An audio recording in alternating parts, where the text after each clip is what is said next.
Welcome to the Own It Powercast, the place to be when you get serious about making big changes and accelerating growth in your life and in your relationships. Finally create the life you've always wanted, living life on your own terms. Learn how to take your fear and turn it into powerful choices that will create sustained change. Now your host, Mary Baker. Hey everyone, welcome back to the Own It Powercast, the place to come to get what you need to move yourself forward. Hey, it's Mary Baker, and welcome to episode 223, Confidence, Setting Boundaries for Self-Assurance. Well, welcome to a brand new month and a brand new episode. I hope you enjoyed looking back over the past couple of months at some great episodes with me, and if they were new to you, I hope they were helpful, and if they were a review, we always need that, so that's good. So this month, we're going to get into some great material that I will be talking about in my course. The course is now live, folks. Yay!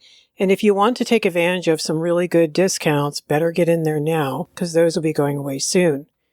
Also, if you want to start with a group of folks who will be doing the group coaching part, which is so important, I think, for creating real change and staying motivated, make sure you sign up before the 19th of October because that will kick off our class. I'll be holding those classes twice a month so that you have enough support and enough time in between, I think, to work on the course material. So just hit the link in the show notes and sign up. And if you have any questions, just message me. I answer every message and every email. All right, so the essence of what we talk about on the show, is about self-ownership, is about taking responsibility, self-confidence, as it is more widely known. So let's talk about discussing the concept of self-doubt, self-confidence, and how all of that affects you. All right, so self-doubt, I think, is a really pervasive and often, insidious feeling that can seep into various aspects of your life. At its core, I think it's a lack of confidence in yourself, in your true abilities, and your decisions. It's that nagging voice in your head that whispers, oh wow, can I really do this? Am I really good enough? Who do I think I am?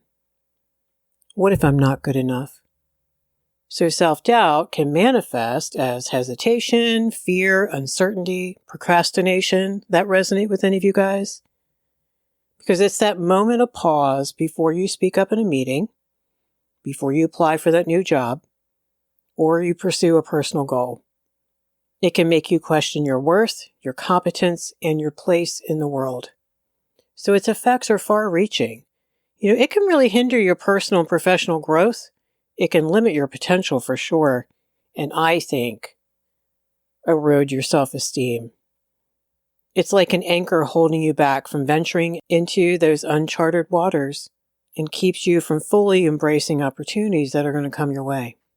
In relationships, self-doubt can lead to feelings of unworthiness, making it a real challenge to set boundaries or express your needs. It's going to also prevent you from forming deeper connections or seek the support that you deserve. We've talked here on the show how connection requires vulnerability. And if we're not revealing who we really are, it's going to be really hard to have good connections with people we care about. However, the good news is that self-doubt is not a life sentence. That's why I do this work, because I know it's changeable. It's a challenge that a lot of people face at some point in their lives or all their life. It can be chronic and it can be overcome. If you understand its origins, if you start to become aware of its presence, and you start healing and adopting strategies to manage it and mitigate it, you can gain confidence and chart a path to more personal and I would say professional fulfillment. So we're going to look at self-doubt in depth and we're going to dissect it a bit and talk about how to tackle it. And we're really going to focus on the role that setting boundaries has, because it's a powerful tool when you're working on self-doubt, and I think it's a necessary piece. But first, how do you know you struggle with self-doubt? Well, you probably already know, but just in case, let's talk about some of those things. Negative self-talk, there's an obvious one. People experiencing self-doubt often engage in this persistent negative self-talk, which they probably don't say out loud, but they're thinking inside. They criticize themselves and their abilities. They say things like, I can't do this. Screw it. I'm not good enough. It's not worth it. I'll never succeed. And did you see how I did both I statements and the it statements? Like a lot of people are even afraid to be that vulnerable and use the I statement. They don't want to admit that. But instead they'll say things like, well, this is just a disaster, or it's not worth it, or this is BS. When you hear people say that, or if you have said that, that's code for I'm scared. I'm scared. I don't know if I can do this. I'm afraid I can't. I'm afraid I'm taking a risk of trying to do something that I can't handle. Perfectionism goes hand in hand with this one. Striving for excellence is admirable, but self-doubt's going to push you towards unhealthy perfectionism. You're going to set unrealistically high standards for yourself, and then you're going to think anything less than that is not okay and inadequate. So, like we've talked here on the show, it's really hard for people to find out what is good enough and why. That leads into the struggle with avoidance and procrastination. You're going to be avoidant if you're afraid. You're going to avoid challenges, new opportunities, or situations where you might face judgment. And procrastination becomes a way to delay facing your doubt. See how those work? And of course, the imposter syndrome is a big part of this too, where you don't think you deserve your accomplishments and you fear being exposed as a fraud. Some people attribute their success to luck rather than their skills and their gifts and their hard work. And finally, people who struggle with self-doubt often seek constant reassurance, even if they don't realize that's what they're doing. Because no one wants to say that out loud and admit it. But you might always check things out with everyone else. What do you think? What do you think I should do? What do you think I should decide? So they're looking for validation and reassurance for other people because, not that that's not good to do. I think we should get people's opinions on certain things. But we also need to trust our own judgment. We need to check in with ourselves. We need to be careful about second-guessing so many of our decisions and actions and not basing it upon what other people would think. Okay, so those are some markers for self-doubt. Let's talk about some of the consequences. The biggest one, I don't know, is it the biggest one? They're all the biggest one. Stifled potential. I do think this is the saddest truth because self-doubt can limit your willingness to take risks or pursue big goals, like dreams that you might have. As a result, your full potential remains untapped and opportunities for growth are missed. We know that life is short. If this is you, please put this on your heart to work on. It is heartbreaking when I hear clients who are obviously gifted in some area never pursue it, always wanted to but never did, because somehow along the way that got messed up for them where they thought, I can't do this. I might not be good enough. So they didn't take the risk and they played it safe. Low self-esteem. Prolonged self-doubt can erode your self-esteem. And just like what I just spoke about, if you don't follow through on those dreams and you don't find your place in the world, you won't feel good about yourself. But also negative self-perceptions become deeply ingrained, right? So it's like this compounding awful problem where then it's a challenge to see your own worth and abilities because your perceptions are all mixed up. And of course, there's a big consequence. There's a big impact on our relationships. You're going to have a hard time asserting yourself. Forget setting boundaries or expressing what you need. This is going to lead to blurred boundaries, lots of conflict, resentment, lots of codependent behaviors. Okay, so those are some consequences. Those aren't the only consequences, just ones that I could think of off the top of my head. There's many, many more. All right, so let's get clearer about the connection between self-doubt and boundaries. We kind of alluded to some of them just now, but let's get really clear because that connection is both profound and multifaceted. All right, so let's look at that. First one is boundary confusion will amplify your self-doubt. Amplify it. When you struggle to set clear boundaries, you're going to find yourself in situations that challenge your self-worth and abilities. You might say yes to commitments or demands that you don't have the capacity for. So you're going to be overwhelmed. That's going to fuel self-doubt. And then you're going to question your ability to handle those obligations effectively. Do you see the cycle there? Boundary violations erode your self-esteem. So without well-defined boundaries, like where you end and other people begin. So boundaries are what you think and need and feel and do and choose, separate from what other people think and feel and need and do and choose. Okay? Where you end and others begin. So violations could be people disrespecting your time, your feelings, your personal space, your thoughts, your choices, all the things, right? And over time, that can erode your self-esteem, and that just reinforces your self-doubt, because if no one's respecting you, it's going to make you doubt whether you should want respect, or that you, better said, deserve respect. Remember, our subconscious is adaptive. After a while, it starts believing the crap that people tell you. So that's really going to make it hard for you to assert your needs. I mean, that's why in controlling relationships, you have to keep someone questioning their skill and their ability and everything, because otherwise they'll be too strong and you can't keep them down. You can't control them. Societies do that. They do that with different races and genders and things like that, different groups of people, because they're afraid they will lose their place of power if this other group or these other groups gain strength. Career limitations is another one. In the professional place, self-doubt is really going to hurt your career progression. You're probably going to decline promotions, or at least not ask for them. You're going to avoid putting yourself out there in like leadership roles or advocate for yourself in negotiations and things like that. And of course, along with all of this, increased stress and anxiety and bouts of depression. Living with constant self-doubt can be so draining.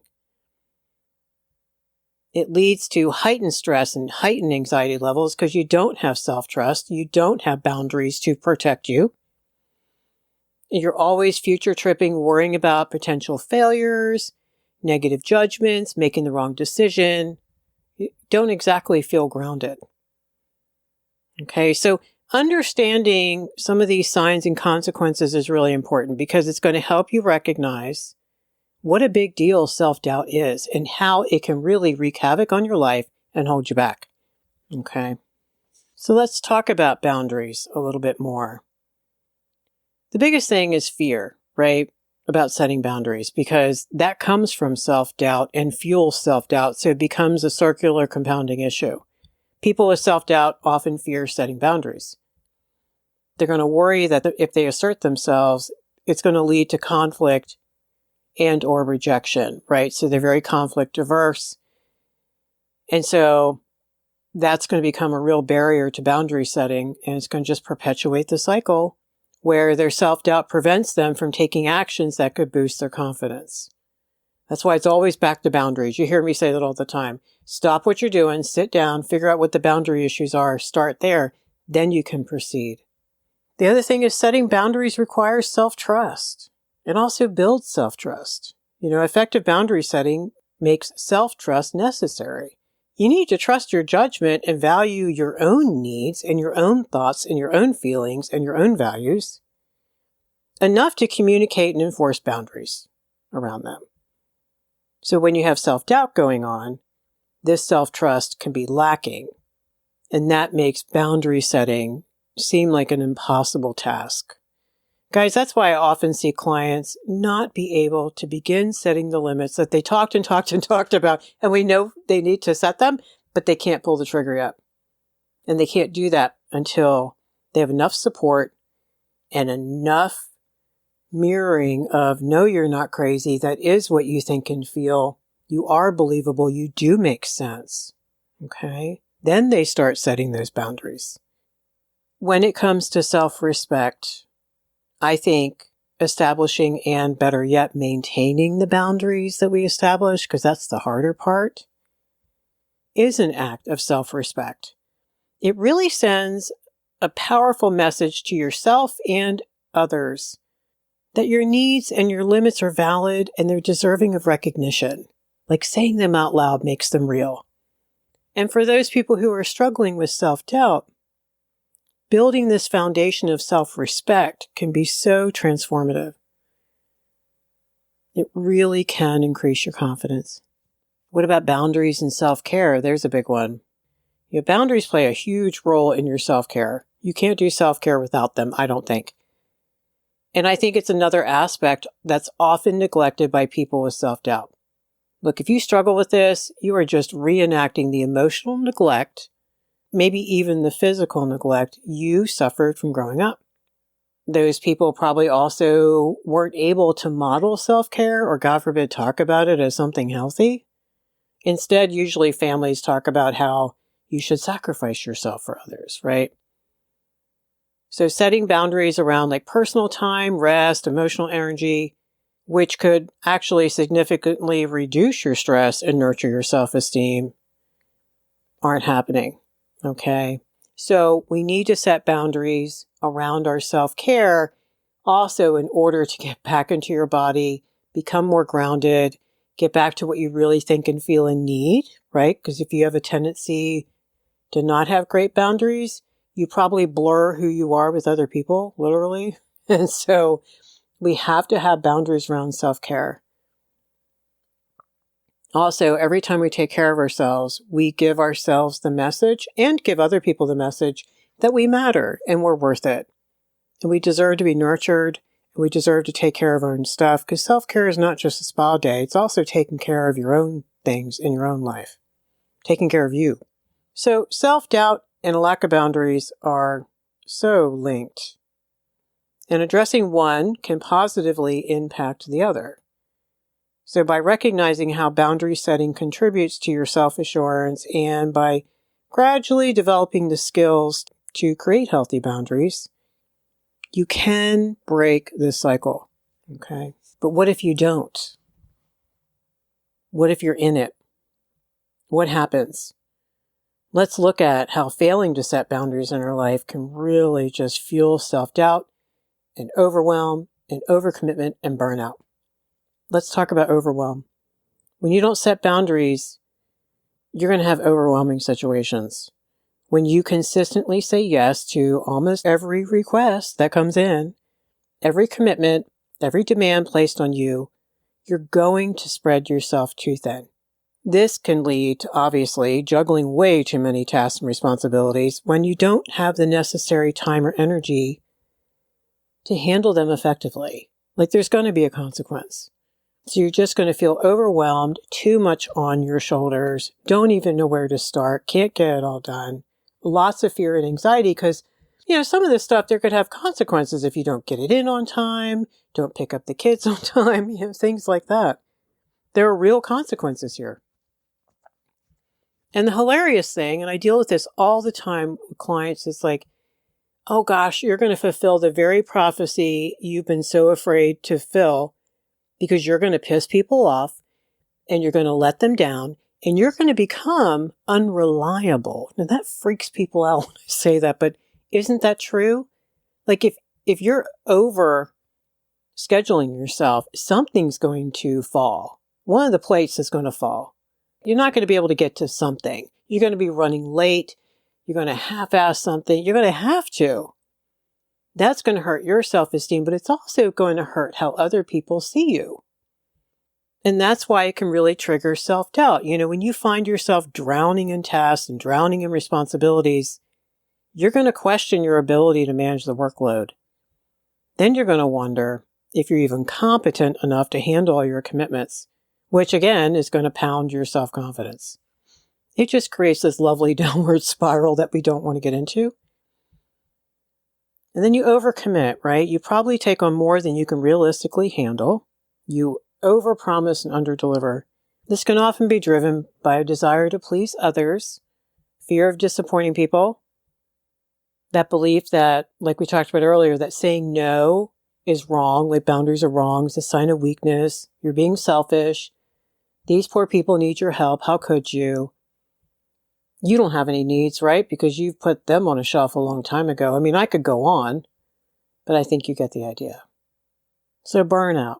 When we don't set boundaries, this can eventually lead to burnout. Often it leads to burnout. Burnout is a state of emotional, physical, and mental exhaustion that is caused by prolonged stress and overwork. It often results from a chronic inability to say no and establish limits. Burnout can really impact self-doubt. When you reach a point of burnout, you then might question your competence and your resilience. You might interpret the burnout as a personal failure. Then you're going to doubt your ability to manage your life effectively. That hammers your confidence even more. Along with burnout is neglecting our self-care. Without boundaries, self-care is going to take a back seat, like way in the back. You may neglect your own needs for rest, relaxation, personal time to get things done. And this is going to really contribute to physical and emotional and mental exhaustion. You're not refilling the basket. You're not detoxifying your body. You're not giving your brain a rest. When you don't prioritize your self-care, you also reinforce self-doubt because you're saying pretty much that you prioritize the needs of others or their work over your own well-being. I know this sounds harsh, but that's what you're doing. And you're going to reinforce the idea and maybe come to believe that your own needs are less important or even unworthy. This, again, just continues to hammer away at your self-worth and your right to self-care. All right, so there's all the doom and gloom. Let's talk about how establishing and maintaining boundaries can boost your self-confidence. First one, self-respect and self-worth. Setting boundaries is an act of self-respect. We're making it real because it sends a clear message to yourself and others that your needs, your feelings, and your limits are valid and they're deserving of recognition. When you set boundaries, you affirm your self-worth. You say that I matter. I don't matter more than other people. I don't matter less than other people, but my things matter. My feelings are not up for debate. My thoughts are mine. My beliefs are my own. My needs are valid, and my choices are mine. Setting boundaries gives us clarity and control.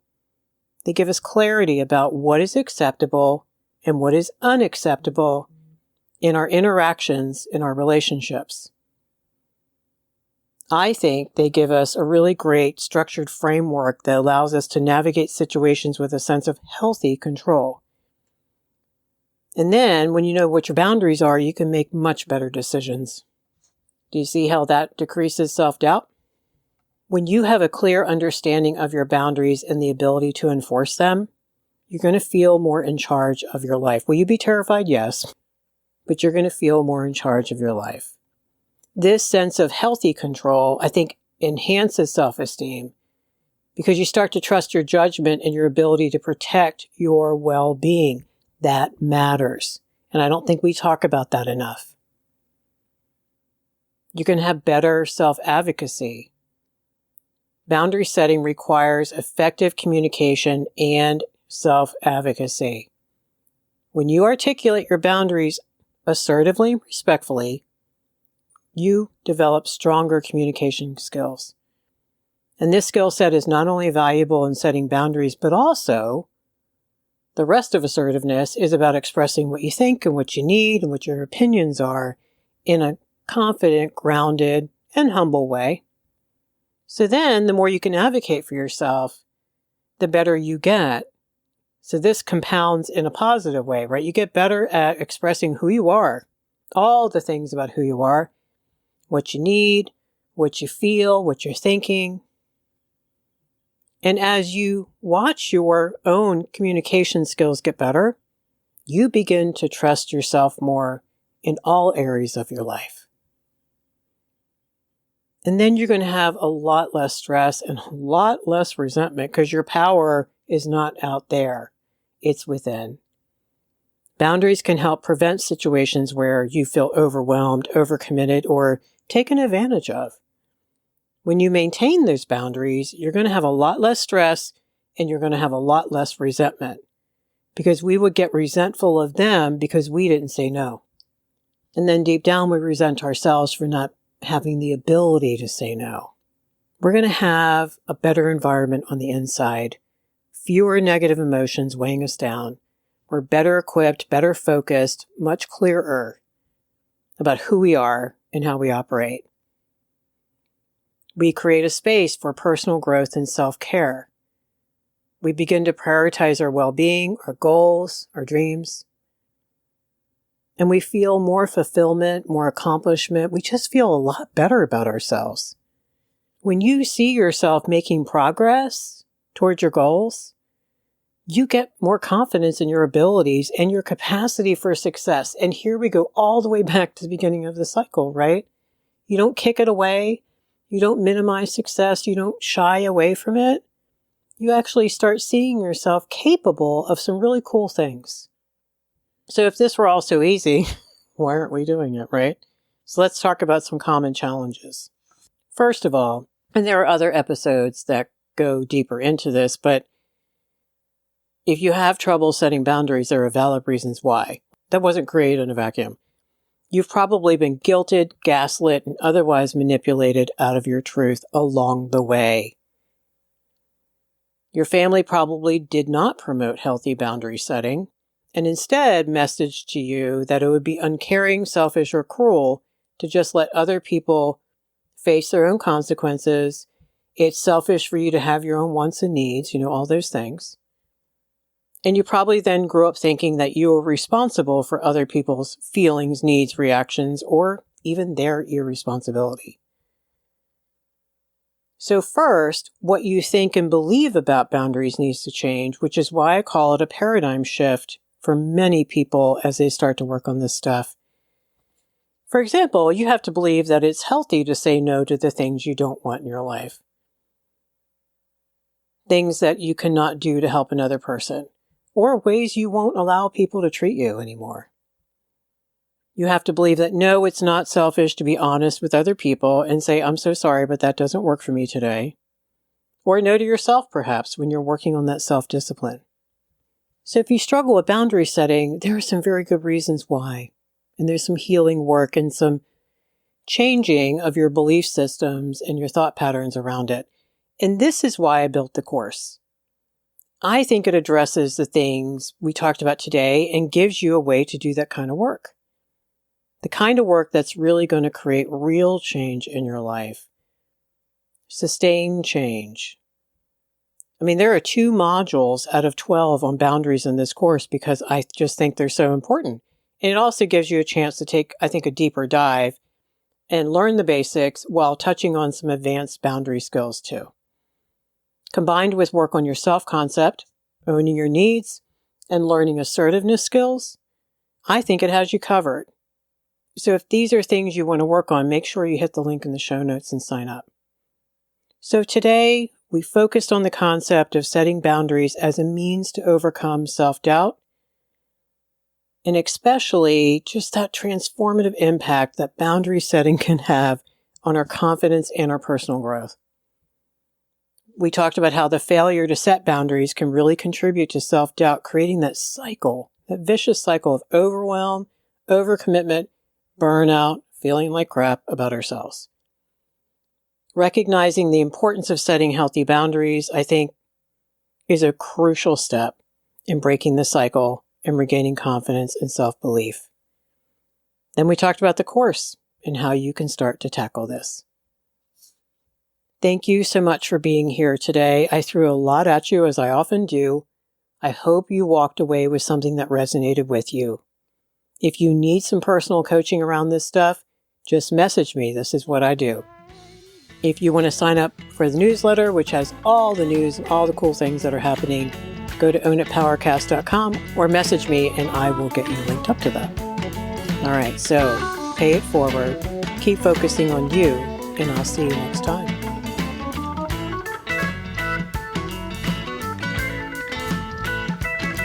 We hope you took away some useful insights and tools you can begin using right away. If you did, please leave a positive review and share on your social media. Because could you imagine if everyone in your life really got it together? Remember, own it now, so you can really own it later.